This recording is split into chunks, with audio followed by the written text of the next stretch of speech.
눈을 좀 이렇게 확 띄고 싶어서 우리 한 주간 동안 새벽 제단 함께해서 너무 행복하고 서로 한번 보시면서 애쓰셨습니다. 감사했습니다.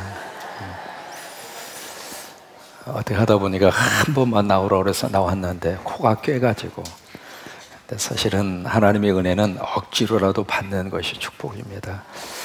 이번에 새벽의 총진군이 여러분 가정에 좋은 영적 추억이 됐으면 좋겠고, 여러분 인생에 있어서 이 새벽의 총진군을 통해서 하나님이 역사하시고 하나님이 회복하게 하시는 귀한 것을 경험하고 누리는 축복의 시간이 되시기를 주의 이름으로 축원합니다.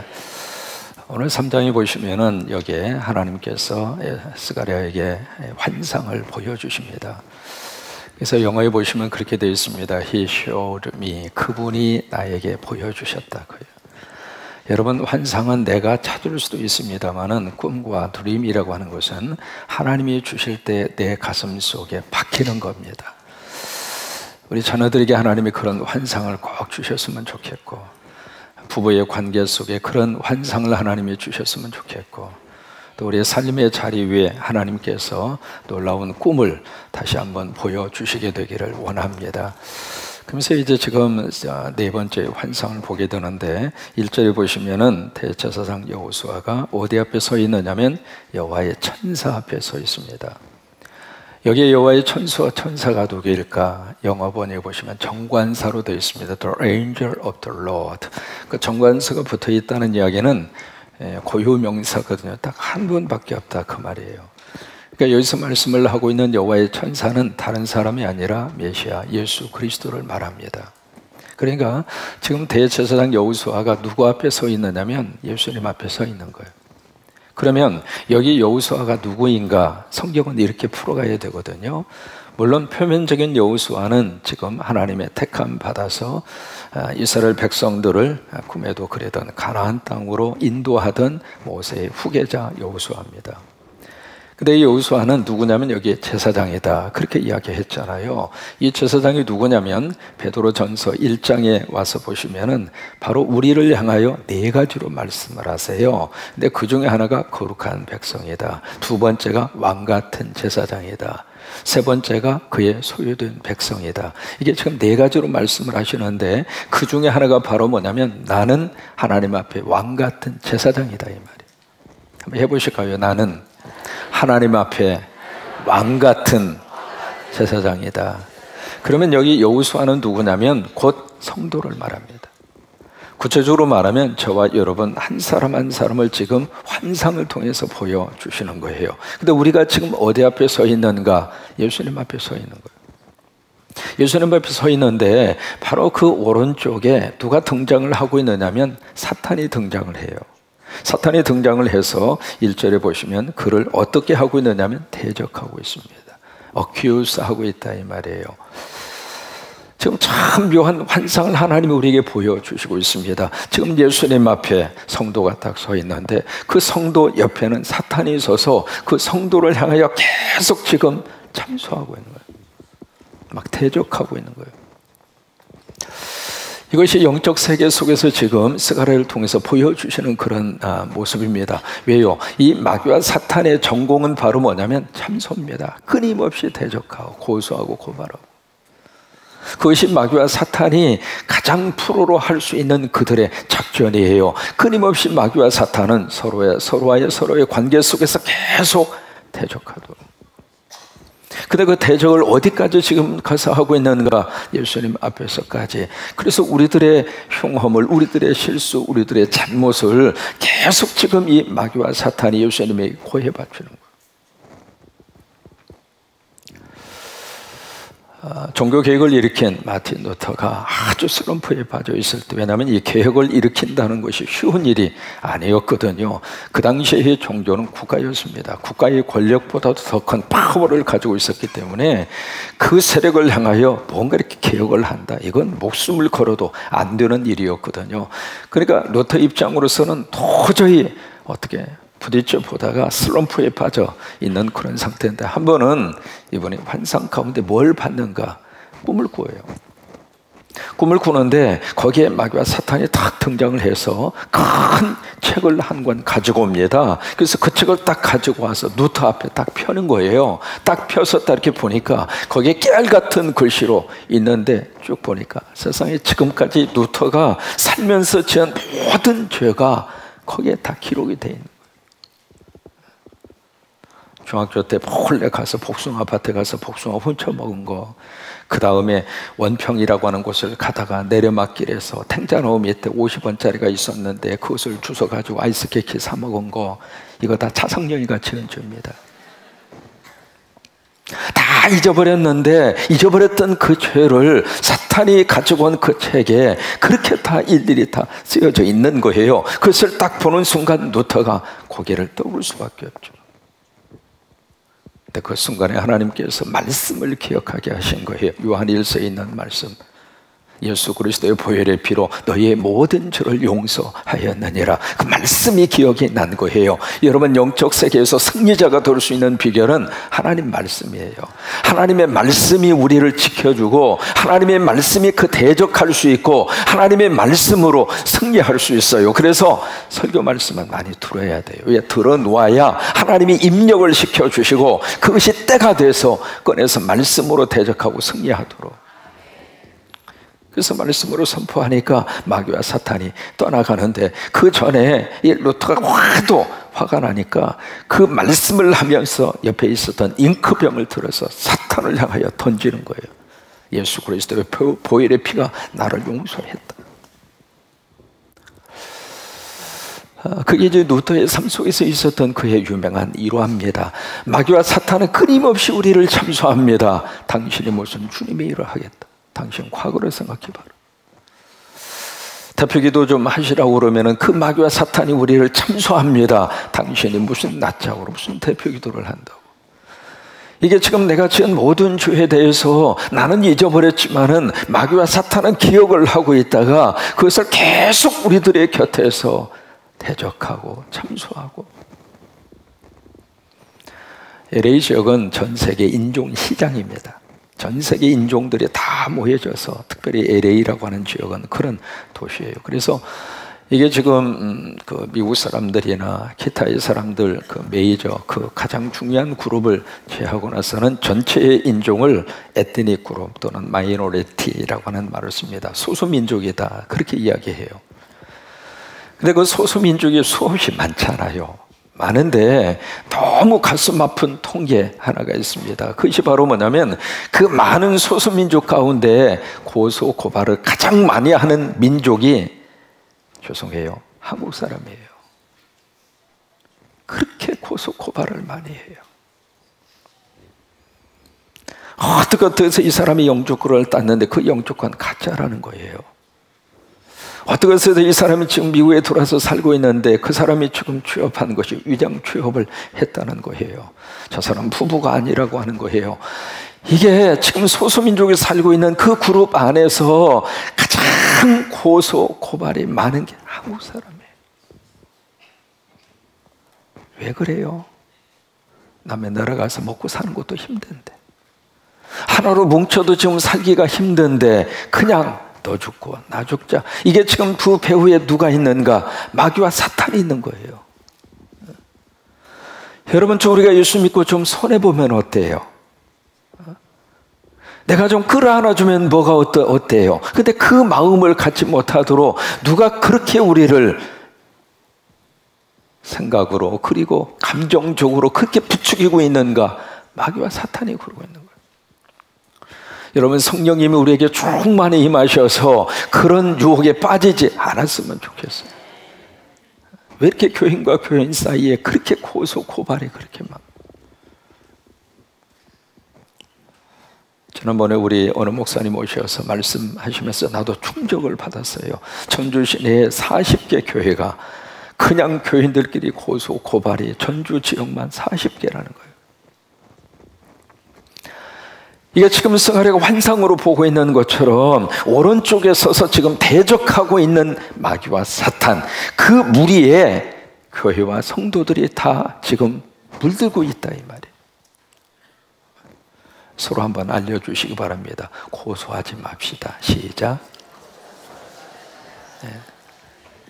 고소하지 마세요. 고소하지 마세요. 여기에 중요한 영적인 의미가 있습니다. 여기에 이제 여호와의 사자가 등장을 했잖아요. 그러면서 여호와의 사자가 어떤 역사를 우리에게 회복으로 하나님이 주시는가 네 가지로 주세요. 첫째로 우리를 변호해 주세요. 그래서 2절에 보시면 2절을 보실까요? 같이 한번 읽어보세요. 시작. 여호와께서 사탄에게 이르시되 사탄아 여호와께서 나 이건 크게 읽으셔야 돼요. 자, 사탄아 시작. 아이 그렇게 해서는 안 돼요. 오늘 어차피 아침 식사 준비가 되어져 있으니까 밥 걱정하지 마시고 사탄아 시작. 그래요. 예루살렘을 택한 여호와께서 너를 어떻게 해요? 책망하노라. 그리고 변호를 하시는데 그 변호하는 내용이 바로 뭐냐면 이는 불에서 꺼낸 거슬린 나무가 아니냐. 이라고 하는 그 인칭 대명사는 누구냐면 여호수아를 말합니다. 여호수아 이 친구는 바로 그 불에서 꺼낸 거슬린 나무다 그 말이에요. 우리 성도들을 하나님이 변호하시는데 예수님이 변호하시는데 뭐라고 변호를 하시는가? 바로 이 성도는 불에서 꺼낸 사람이라 그 말이에요. 여러분이 불이 무엇을 의미할까? 세상적인 고난도 우리에게 불이 되겠지만은 성령의 불에서 하나님의 거룩한 은혜의 불에서 하나님이 끄집어낸 하나님의 사람이라 그 말이에요. 하나님이 우리를 감싸 안으면서 이 사람은 내 사람이라 그 말이에요. 여러분 그 하나님이 그렇게 우리를 변호하십니다. 여러분 교회 나오셔서 과거 때문에 주눅들지 마세요. 어깨를 피세요. 떳떳하세요. 누가 과거에 대해서 뭐라고 그러면 그래 어쩔래? 하나님이 나 사랑하시고 하나님이 나 구원하시고 하나님이 나 백성 삼아주셨어. 어쩔 거요? 영어로 말해볼까요? So what? 아니면 그것도 하기가 힘들면 미국 사람들이 흔히 하는 제스처가 그거예요. 같이 한번 해볼까요? 시작. 어쩔래 그 말이에요. 하나님이 나를 불에서 끄집어내서 물론 끌리기는 했지만은 하나님의 사람으로 만들어 주셨는데 마귀와 사탄의 대적 앞에 주눅들지 마세요. 그러면서 두 번째로 어떤 역사로 해주시는가? 용서해 주세요. 첫째는 우리를 변호해 주시고 두 번째 우리를 용서를 해 주세요. 3절로 4절입니다. 여호수아가 무슨 옷을 입고 있어요? 더러운 옷을 입고 있습니다. 여기에 더러운 옷이다 그렇게 되어 있지만 원문에 보시면 걸레 같다, 누더지 같다 그런 표현입니다. 그런 옷을 입고 지금 여호수아가 어디 앞에 서 있냐면 천사 앞에 서 있습니다. 그 천사는 단수거든요. 그 앞에서 말씀하고 있는 여호와의 천사입니다. 다시 말해서 예수님 앞에 걸레 같은 누더지 같은 냄새나는 그 옷을 입고 서 있다 이 말이에요. 그게 누구 모습인가? 우리 모습이에요. 근데 4절을 보시면 여호와께서 자기 앞에 선 자들, 여긴 복수입니다. 하나님의 심부름을 받는 천사들을 말합니다. 그들에게 명령해서 그 더러운 옷을 벗기고 그리고 여호수아에게 말씀을 하시죠. 내가 내 죄악을 제거하여 버렸으니 하나님이 그 죄를 다 제거하여 버렸으니 너에게 아름다운 옷을 입히리라 하시기로. 이게 하나님이 우리를 용서해 주시는 거예요. 주님 앞에 나오면 주님이 다 용서하셔요. 여러분 그렇게 믿으시면 아멘. 여러분 나 스스로가 먼저 용서 받으세요. 내가 나를 용서해야 나도 남을 용서할 수 있어요. 나 스스로를 받아들이지 못해서 너무 힘들어하고 내 인생은 왜 그러는가? 난 왜 이렇게 생겼는가? 거울을 볼 때마다 인상 팍팍 쓰니까 인상 쓰니까 얼굴이 더 인상이 더 안 좋아 보이는 거죠. 환해져야 되는데 얼굴의 인상을 환하게 가져야 얼굴도 좀 환해지는데 날마다 인상 팍팍 쓰고 있으면 거울 볼 때마다 인상을 더 쓰게 되어져 있는 거죠. 내가 나를 품고 내가 나를 있는 모습 그대로 받아들여야 남도 나를 인정하고 받아주는 거예요. 하나님 우리를 용서하신 거예요. 여러분 용서의 확신이 이번에 총증후를 통해서 확실하게 여러분 속에 인식될 수 있게 되기를 바랍니다. 그 다음에 세 번째로 우리를 부르셔요. 그것이 5절에서 7절입니다. 내게 말하되 정결한 관을 그의 머리에 씌우소서. 여기 정결한 관을 그의 머리에 씌우소서. 여기 보면 마치 중동 사람들이 터번을 머리 위에다가 두릅니다. 이것이 바로 뭐냐면 어떤 임무를 맡길 때 머리에다가 그의 임무를 맡겼다고 하는 표시로 머리에 씌워주는 거예요.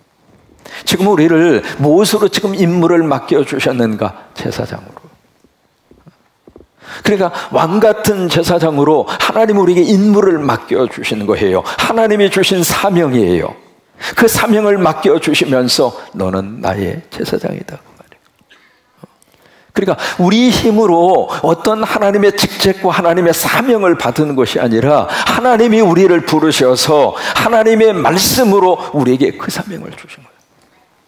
너는 나의 사람이고 너는 나의 사명자라고 하는 거예요. 그 머리 위에 그것을 그렇게 씌워주신 거예요. 그것이 5절의 말씀이에요. 그래서 누가 씌워주시는가? 바로 하나님이 여호와의 천사가 그걸 씌워주시면서 그러면서 말씀을 하십니다. 씌워주시며 곧 정결한 관을 그 머리에 씌우며 옷을 입히고 여호와의 천사는 곁에 섰더라. 그래서 6절의 말씀에 6절과 7절 여호와의 천사가 여호수아에게 증언하여 이르되 만군의 여호와의 말씀에 내가 만일 내 도를 행하며 내 규례를 지키면 내가 내 집을 다스릴 것이요. 이것이 사명을 감당한 하나님의 사람들에게 주시는 하나님의 거룩한 축복의 약속입니다. 여러분, 우리 자녀들이 하나님의 집에서 쓰임받게 되기를 원합니다. 우리 자녀들이 하나님의 영원한 도구로 하나님의 붙들어서 멋진 하나님의 거룩한 역사의 축복의 주인공으로 하나님 우리 자녀들을 들어 쓰시기를 축원합니다. 그러면서 7절에 내 뜰을 지킬 것이고 내가 또 너를 여기 서 있는 자들 가운데 왕래하리라. 하나님이 계속해서 하나님의 사명자들로 우리 자녀들을 쓰시겠다고 하는 거예요. 그래서 네 번째, 여호와의 천사 메시아가 우리에게 어떤 역사를 이루시는가? 살림의 복을 약속을 하세요. 그것이 8절에서 마지막 10절까지입니다. 8절에 보시면 장차 오시는 메시아 예수 그리스도에 대해서 세 가지로 상징적으로 말씀을 하세요. 8절에 보시면 첫째로 My servant, 내 종. 이거 첫 번째, 메시아 예수 그리스도에 대한 구약의 상징적인 표현입니다. 내 종. 여러분, 예수님은 하나님의 종이다, 그 말이에요. 그 다음에 두 번째로 여기에 싹이라고 하는 말을 씁니다. 옛날 번역은 순이라고 그랬죠. 영어로는 branch라고 하는 말입니다. 가지라고 하는 뜻이에요. 그러니까 메시아 예수 그리스도가 가지다, 그 말이에요. 그리고 세 번째로 그 메시아 예수 그리스도가 뭘로 지금 상징적으로 표현하고 있는가? 9절에 보시면 스톤, 돌입니다. 돌. 요즘에 이 돌에 대해서 우리가 심상치 않게 보고 있잖아요. 어제 저녁에도 컬링 게임 보시느라고 애쓰셨잖아요. 저는 보다가 새벽기도 때문에 그냥 들어가서 자빠져 잤어요. 주여 믿습니다. 이길 줄로 믿습니다. 일본은 이기게 하여 주시옵소서. 아멘 하고 코 올고 잤어요. 나중에 딱 보니까 결과가 역전했죠. 연장전까지 가서. 안 보신 분들은 모르는데 세상에 일본을 꺾었잖아요.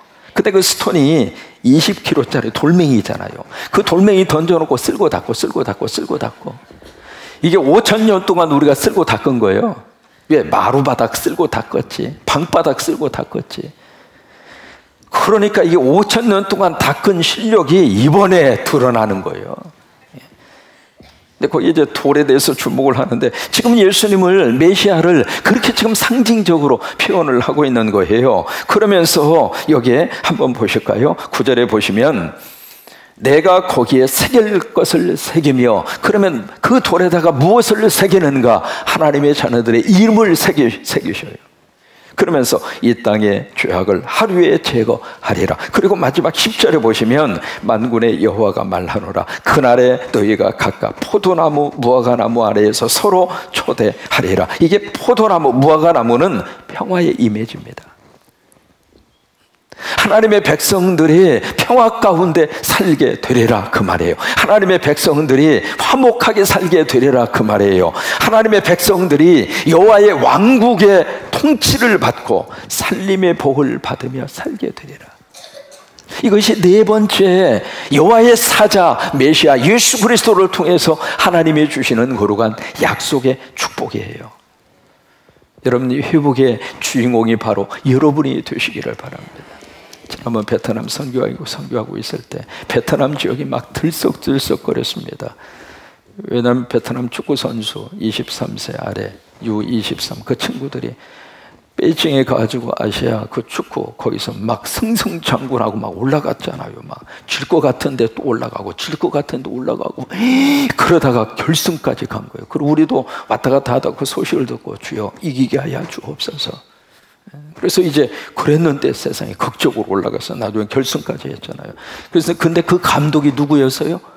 세상에 한국 사람 박항서 감독이 감독을 해가지고 베트남 그냥 세상에 눈발이 나리는 베트남은 눈 구경도 못하는 동네입니다. 그런데 눈이 쏟아지는 그 속에서 결승전을 해서 졌어요. 졌는데 준우승이 된 거예요.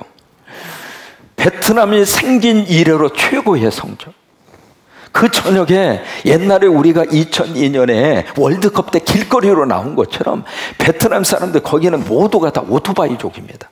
다 오토바이 타고 그냥 깃발을 들고 길거리에 그냥 쏟아져 나와서 우리가 구경해서 어땀에 우리하고 똑같은 짓을 똑같이 하네. 우리는 이미 다 해버렸는지. 그래서 길거리에서 이제 재밌게 구경할 정도로. 근데 그 일을 누가 만들었는가? 박항서 감독이 만든 거예요. 근데 이분이 한국을 떠나서 베트남 지역 감독으로 제안을 받고 떠날 때에 상무팀 거기에 원래가 이제 그 상무팀 거기에 감독 초기로 계약이 되어져 있었는데 계약 연장이 안 된 거예요. 왜? 당신 가라고. 집에 가서 애기 보라고. 그래서 이제 중국팀 그쪽으로 이제 계약을 좀 하려고 그쪽으로 문을 열어보려고 이렇게 두드렸는데 중국에서 콧방귀도 안 뀌어요. 당신 같은 사람은 우리 안 받아요. 그래서 이번에 갈 데가 없어서 베트남으로 간 거예요. 베트남. 근데 거기 가서 베트남 그 팀을 그렇게 해서 지금 이 양반은 베트남의 히딩크. 돈도 많이 벌었대야. 아파트도 좋은 거 주고 무슨 최고의 훈장도 받고. 참 사람이 말이죠. 한순간 회복하면 회복이 되더라 그 말이에요. 근데 이분이 그 상황 속에서 뭘 붙들었는가? 하나님을 붙들었어요. 이 박항서 이분도 그러고요. 베트남 지역에 도착해서 가장 먼저 한 것이 예배 드린 거예요. 그 부인도 그러고 믿음이 참 좋아요. 하나님을 꼭 붙드니까 하나님이 때가 돼서 그를 회복시켜 주시더라 그 말이에요. 여호와의 사자 그 메시아 이 땅에 하나님의 종으로 그리고 싹으로 순으로 그리고 하나님의 거룩한 스톤으로 내 인생의 코너스톤으로 그 위에다가 우리 인생의 기초를 삼아야 흔들리지 않고 뽑히지 아니하고 바로 그 메시아 그분 때문에 하나님이 우리를 다시 한번 회복하게 해주시고 그 은혜가 넘치게 되기를 주의 이름으로 축원합니다.